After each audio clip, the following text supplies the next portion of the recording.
अपयशी ठरलो त्यावेळेला झटक्यात ते दुरावले आणि झटक्यात त्यांनी माझी जागा मला दाखवून दिली।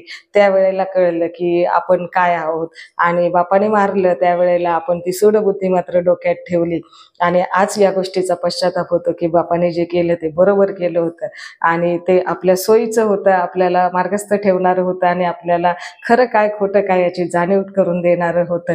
परंतु त्यासाठी मी खूप वेळ घेतला आणि खूप उशिरा आलेलं शहाणपण होतं ते।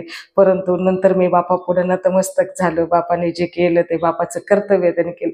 माझं कर्तव्य होतं शिक्षण घेणं, माझं कर्तव्य होतं मी मोठा होणं, माझं कर्तव्य होतं की मी काहीतरी कमवणं, माझं कर्तव्य होतं की मी त्यांना त्यांच्या कष्टाचं चांगलं फळ देणं, माझं कर्तव्य होतं मग सांभाळणं त्यांना, माझं कर्तव्य होतं मी त्यांना अभिमानास्पद अशी कामगिरी करून दाखवणं, माझं कर्तव्य होतं की मी माझ्या घराचं नाव रोशन करणं, माझं कर्तव्य होतं मी त्यांची इज्जत वाढवणं। परंतु मी काय केलं, मी फक्त ते धुळीला मिळवलं आणि आज त्या पश्चातापामध्ये खरपळतोय।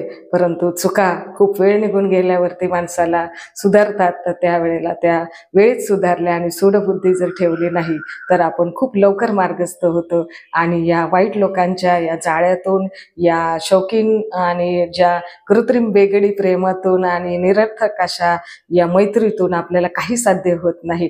कारण का आपण अपयशाचे धनी कोणी नसतं, यशामध्ये सगळे वाटेकरी असतात। पैशात तुमच्याकडे असला की त्या पैशामध्ये सगळे वाटेकरी असतात, तुमच्या सुखामध्ये सगळे वाटेकरी असतात, पण तुमच्या दुःखामध्ये कोणी वाटेकरी नसतो। तुम्ही अपयशी ठरला की लोक दूर जातात, तुमच्याकडचा पैसा संपला की लोक दूर जातात, तुमच्या आईबापाने तुम्हाला रस्त्यावर काढले की लोक दूर जातात। कारण का लोकांना वाटतं की याला मला आधार द्यावा लागेल, लोकांना वाटतं की याला मला मदत करावी लागेल, लोकांना वाटेल की याला मला आसरा द्यावा लागेल, लोकांना वाटतं की हा माझ्यावरती अवलंबून राहील, त्यामुळे ही जबाबदारी ही कोणीही घेत नाही आईबापाशिवाय।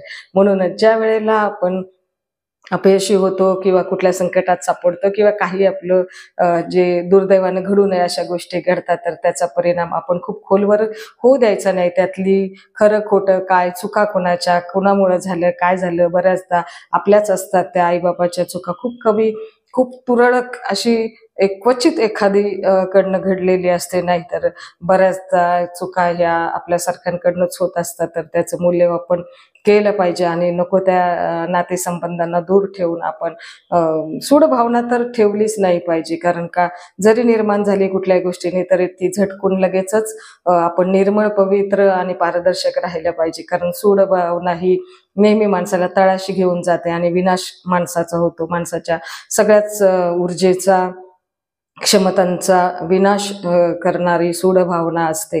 तर या भावनेला निर्माण होऊ द्यायचं नाही आणि नेहमी जरी आपल्याला किती हाणलं मारलं आई वडिलांनी, किती आपल्याला काही अपमान केला, बोललं, तरी सुद्धा एका मर्यादेपर्यंत आपण ते सहन करायला शिकलं पाहिजे आणि त्यातून बोध घेतला पाहिजे। त्या अनुभवातूनही आपल्याला शहाणपण येतं, दुनियादारी कळते। जसं जग कोण कोणाचं नसतं, पण आईबाप आपले असतात, आईबाप आपल्याला पहिले मार्ग दाखवणारे असतात, आईबाप आपले प्रथम गुरु असतात। तर या आपल्या गुरूंवर नेहमी आदर ठेवला पाहिजे आणि कधीही सूडभावना आईबापाच्या बाबतीमध्ये ठेवली नाही पाहिजे। तर याचा विचार जरूर केला पाहिजे आणि तो प्रत्यक्षात आत्मसात केला पाहिजे। तर अशी कृती, सूडभावना आपल्या आईवडिलांविषयी मनामध्ये कधीच निर्माण होऊ द्यायची नाही, यासाठी विशेष प्रयत्न आपण स्वतः करायचे।